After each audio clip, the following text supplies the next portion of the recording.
Hey guys, so I found another article in the LA Times that relates to the article I did about dairy farmers in Wisconsin, and it's about grape farmers in California. So California obviously sells a lot of table grapes, and they also have a lot of vineyards. California, many of you probably know, has a pretty decent winery business. So this article is very similar to the one I did about a week ago about dairy farmers in Wisconsin. Because of Trump's immigration laws, the majority of their labor at dairy farms in Wisconsin is immigrants, and many of them are undocumented. It's the same situation for California grape farmers.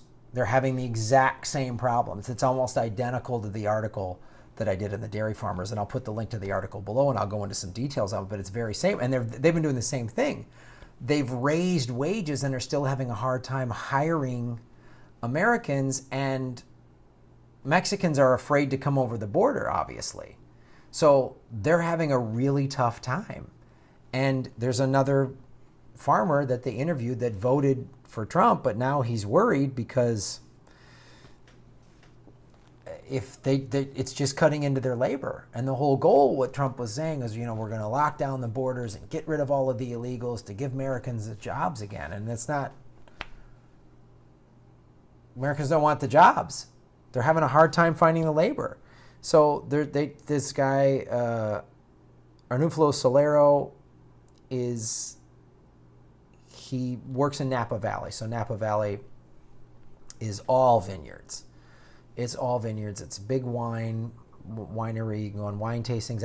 I had my documentary Earbuds.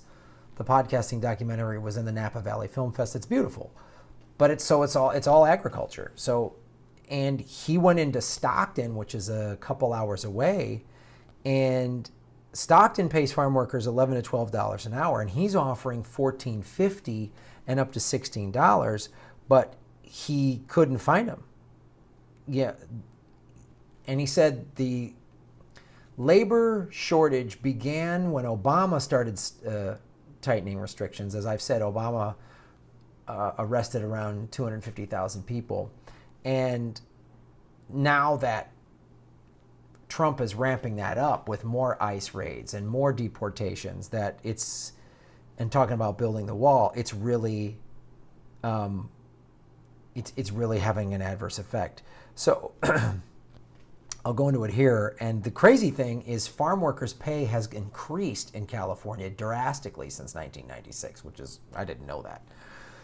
So farmers are being forced to make difficult choices about whether to abandon some of the state's hallmark fruits and vegetables, move operations abroad, import workers under a special visa, or replace them altogether with machines, which I would not be surprised, because they talked about that in the dairy farmer article.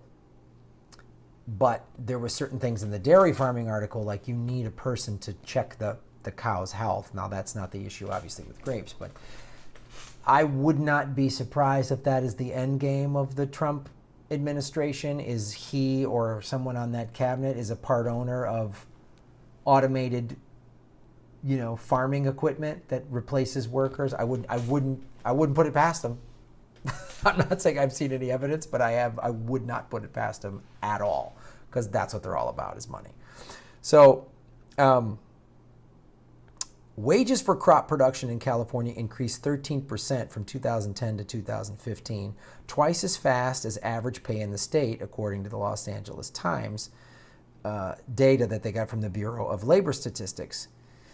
Today, farm workers in the state earn about $30,000 a year if they work full-time, about half the overall average pay in California. Most work fewer hours. Some farmers are even giving laborers benefits normally reserved for white-collar professionals, like 401k, health insurance, subsidized housing, and profit-sharing bonuses. Full-timers at Silverado Farming, for example, get most of these sweeteners, plus 10 paid vacation days, 8 paid holidays, and can earn their hourly rate to take English classes. That's crazy. But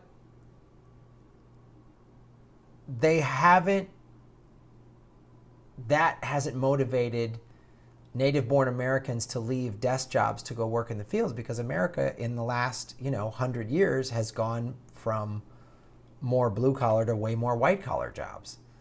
So if you had a white collar job, would you want to go work in a field and do that? I don't know. I mean, these are nice benefits, I guess, but that's hard to do.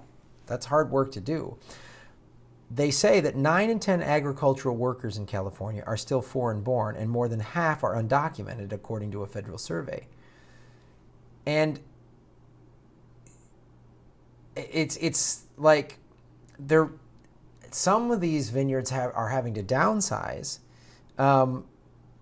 Like Jeff Klein, a fourth-generation Stockton farmer, ran a mental ledger trying to sort out the pros and cons of persevering in the wine business or quitting. He couldn't make the math work. And he decided to rip out 113,000 Chardonnay grapevines that once blanketed his land. Wow. That's unbelievable. 5 years ago, Klein had a crew of 100 workers pruning, tying, and suckering his grapevines. Wineries paid $700 for a ton of grapes, and Klein could make a solid profit paying $8 an hour, which was the minimum wage at the time. Last year, he could barely get together 45 laborers, and his grapes sold for $3.50 a ton. And he knew his vines were done when California passed laws raising the minimum wage to $15 by 2023, requiring overtime for field laborers.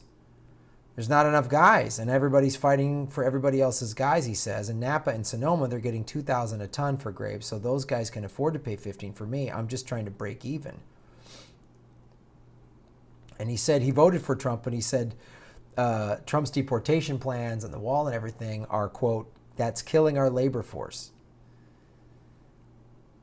So I don't know. And the article goes into more details, but it's another example of it's either short-sighted by the Trump administration or there's some greedy end game that we just can't see yet, and maybe it's machines that just operate in the fields altogether. I don't know, but it's interesting, and it's affecting a state that I was born in, Wisconsin, and affecting a state that I live in now. So pay attention to this, and if you have any articles like this pertaining to your state that you live in, where there's a certain crop or that is being affected by these immigration laws, let me know, because I'd love to read about it and read it on this show. So put the comments below, like and subscribe. The Patreon is below. When you support this, you're supporting independent media. And I've got some tour dates below there as well. And you can follow me on Twitter @Graham Elwood. Thanks for watching.